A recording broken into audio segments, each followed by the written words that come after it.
July 19, 2004, Salt Lake City, Utah. The sun rises over a quiet neighborhood where families are just beginning their Monday morning routines. But in one apartment, something is terribly wrong.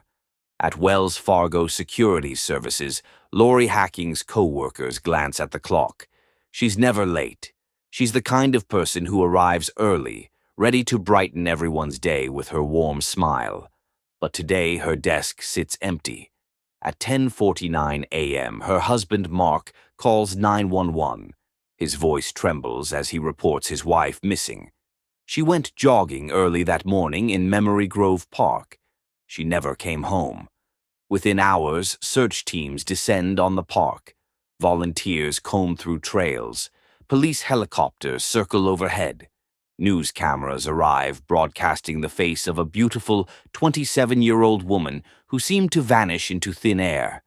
And there, in the center of it all, stands Mark Hacking, the concerned husband, pleading for his wife's safe return. But behind his desperate performance, something doesn't quite add up. Because in his bedroom there's a brand new mattress. And in a dumpster across town, police will soon discover the old one, cut into pieces and thrown away. Because what looked like a missing person case would soon reveal something far darker. Before we go further into this case, if you're drawn to real stories of love, betrayal, and the dark side of human nature, then you're in the right place.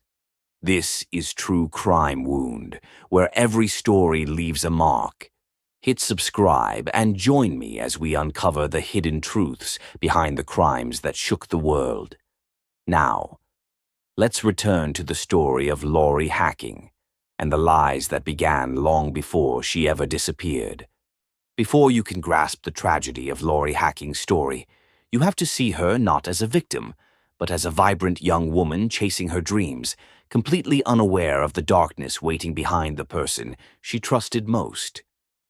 Born December 31st, 1976, Lori was the adopted daughter of Thelma and Heraldo Soares. Her father, originally from Brazil, taught Spanish and Portuguese at Sunny Hills High School in California. Both her parents had served as missionaries for the Church of Jesus Christ of Latter-day Saints, meeting in Rio de Janeiro. After her parents divorced in 1987, Lori and her mother moved to Orem, Utah. Lori attended Orem High School, about 40 miles south of Salt Lake City. She was voted class president in junior high. Friends described her as beautiful, responsible, and genuinely kind. She had a deep faith that guided her decisions and a natural warmth that made people feel instantly comfortable. It was during a trip to Lake Powell with friends in 1994 that Lori met Mark Douglas Hacking. For 10 years, they would be inseparable. Mark Hacking was born into a family of high achievers.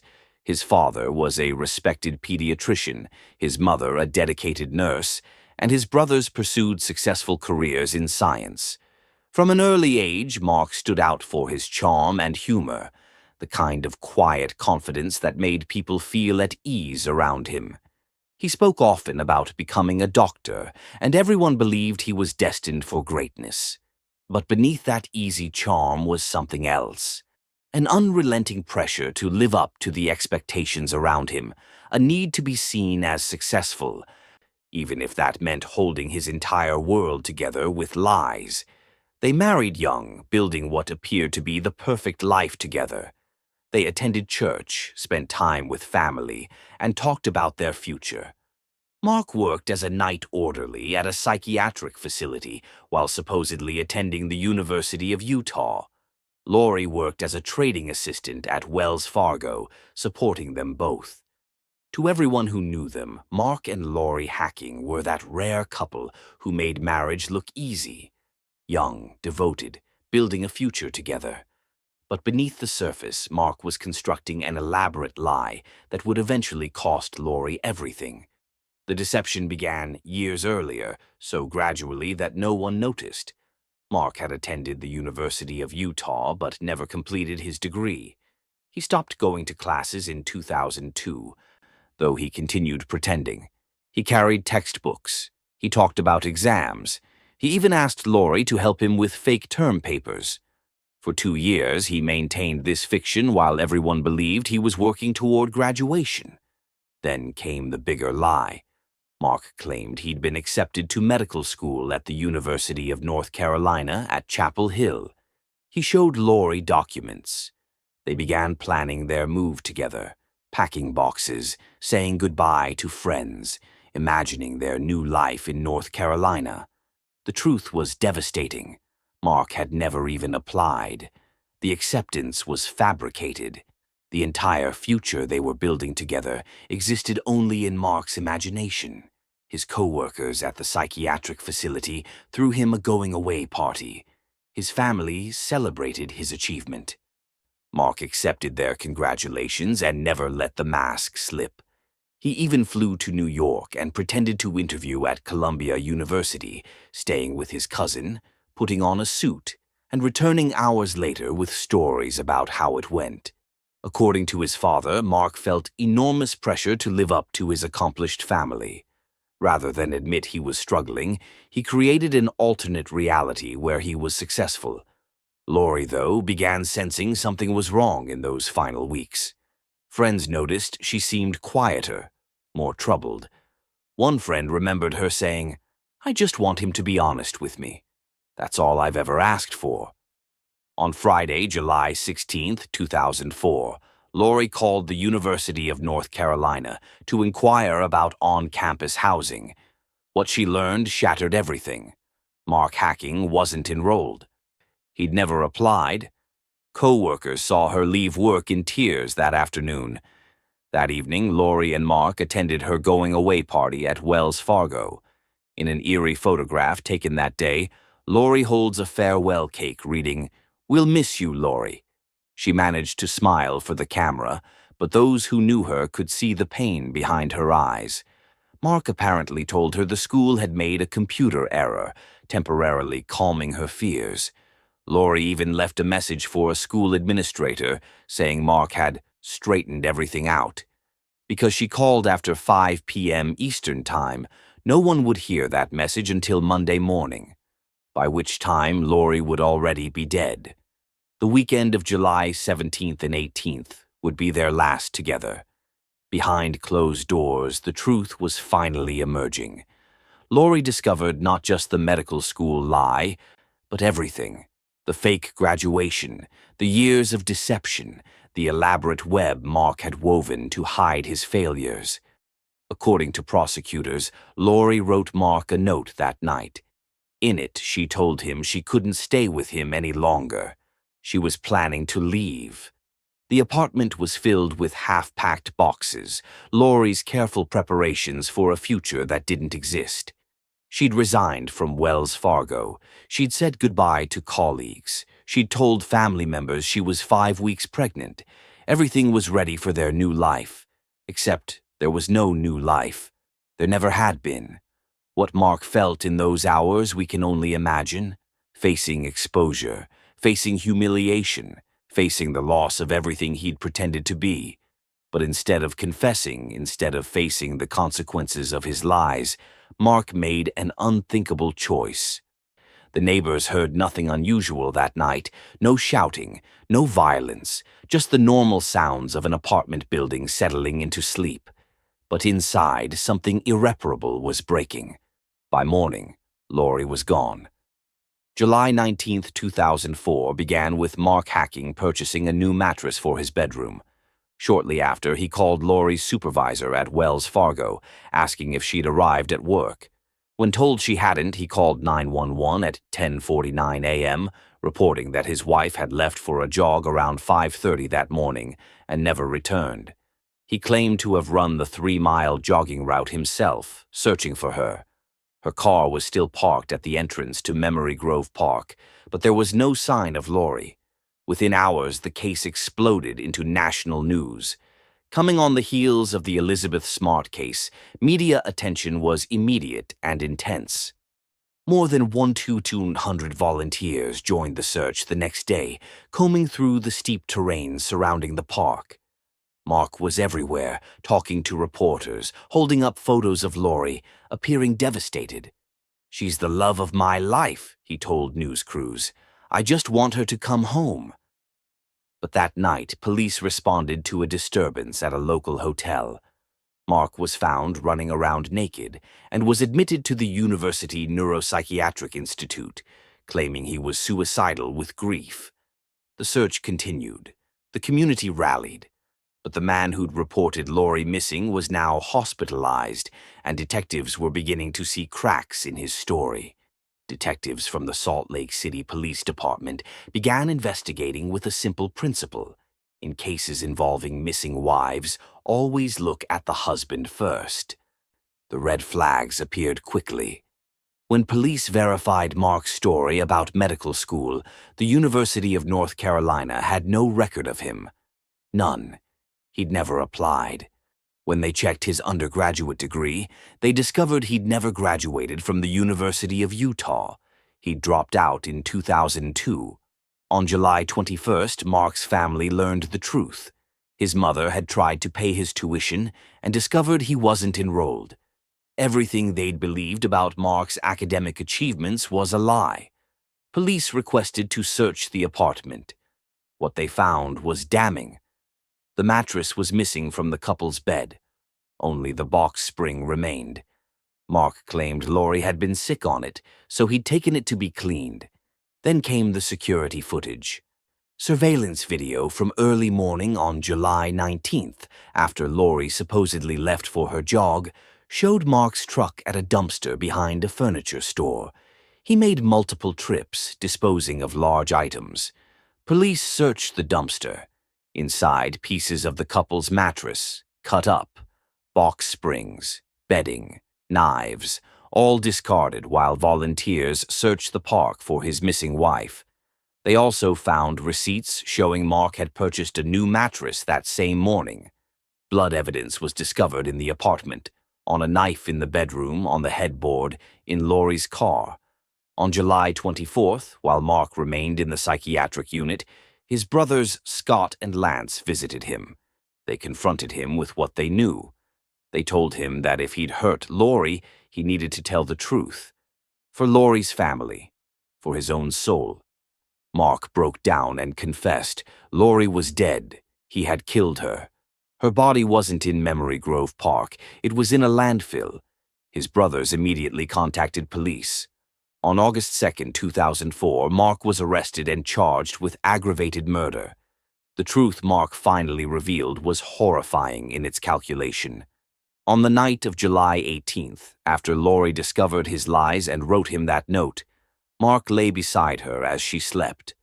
According to his confession, in the early morning hours of July 19th, he shot Lori in the head with a .22 caliber rifle while she slept. She never woke up.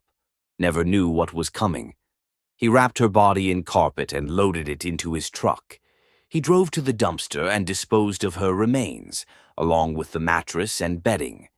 Then he went to Memory Grove Park and jogged the trails himself, scattering some of Lori's belongings to create a false trail. After that, he bought a new mattress, and then he called 911 to report his wife missing. The premeditation was chilling. The ability to stand before cameras pleading for his wife's return while knowing exactly where she was. The ability to comfort Lori's grieving parents while being responsible for their grief. The search for Lori's body became a massive undertaking. An estimated 4,300 tons of refuse had been deposited at the Salt Lake Valley landfill on July 19th alone. Cadaver dogs and handlers spent 21 nights searching unsuccessfully. Police then began a visual, daytime search in September. On October 1st, 2004, nearly 2.5 months after Lori disappeared, searchers found human remains in the landfill. That afternoon, dental records confirmed they were Lori's. Investigators also found the carpet Mark had wrapped her body in. Lori's parents, Thelma and Iraldo Suarez, released a statement. "We cannot possibly express in words our gratitude to the many people who have been involved in the search for Lori at the landfill. It means everything to us to find Lori's mortal remains so that we might lay them to rest with the dignity befitting the valiant daughter of God that she was. Lori was buried on October 9th, 2004. On December 5th, Thelma had the name Hacking removed from Lori's gravestone. Her grave bears only her maiden name, Soares. On October 29th, 2004, Mark pleaded not guilty to first-degree murder, despite pleas from Lori's brother Paul to spare the family additional grief. But on April 15th, 2005, Mark changed his plea to guilty in exchange for prosecutors dropping other charges. During his plea hearing, Mark stated, "I intentionally shot Lori Hacking in the head with a .22 rifle on July 19th, 2004.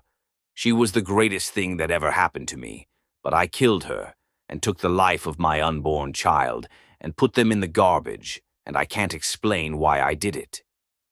On June 6th, 2005, Mark was sentenced to 6 years to life in prison, the maximum sentence under Utah law at that time. Because he used a firearm, his minimum sentence before parole consideration was increased by 1 year to 6 years. In July 2005, the Utah Board of Pardons declared Mark would not be considered for parole until at least 2035, meaning a minimum of 30 years in prison. Board Chairman Mike Sibbett cited aggravating factors. Mark had obstructed justice by disposing of Lori's body and falsely reporting her missing. Mark remains in Utah State Prison today, where he's reportedly been a model inmate. He's been denied parole multiple times, with Lori's family appearing at every hearing to ensure he remains behind bars. The Soares family established the Lori K. Soares Hacking Memorial Scholarship at the University of Utah's David Eccles School of Business, the same school Lori attended. The scholarship aids women in disadvantaged situations and those facing personal challenges. Thelma Soares has spoken publicly about forgiveness. She's even exchanged letters with Mark in prison. "I forgive him," she said in a 2014 interview, "but not for his sake, for mine. Hatred would only destroy me too. But forgiveness doesn't mean forgetting. You never get over it," Thelma said. "I'm not over it now. I will never get over it. What you get over is the immediacy of it, but you never get over the loss."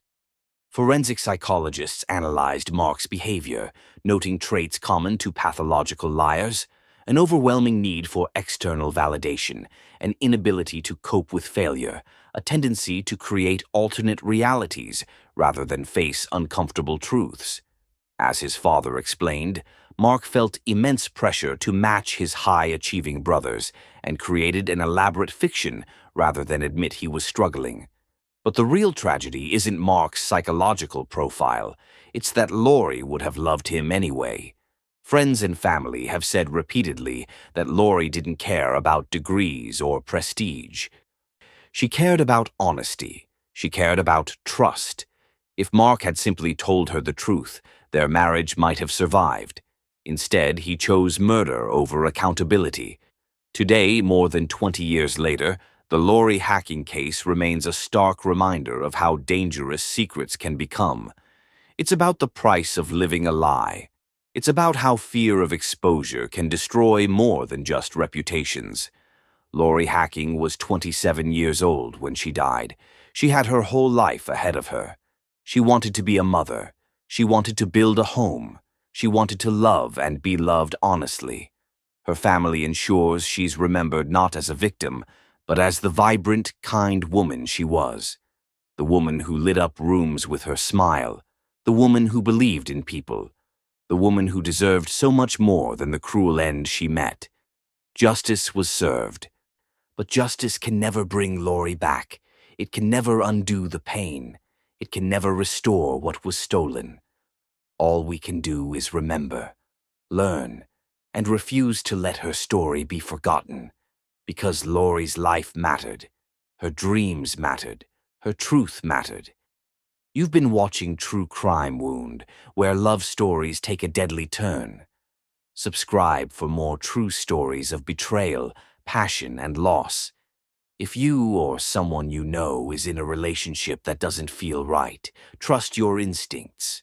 Talk to someone, ask questions, demand honesty. Your safety is more important than preserving someone else's image. Rest in peace, Lori K. Soares Hacking. Your light still shines.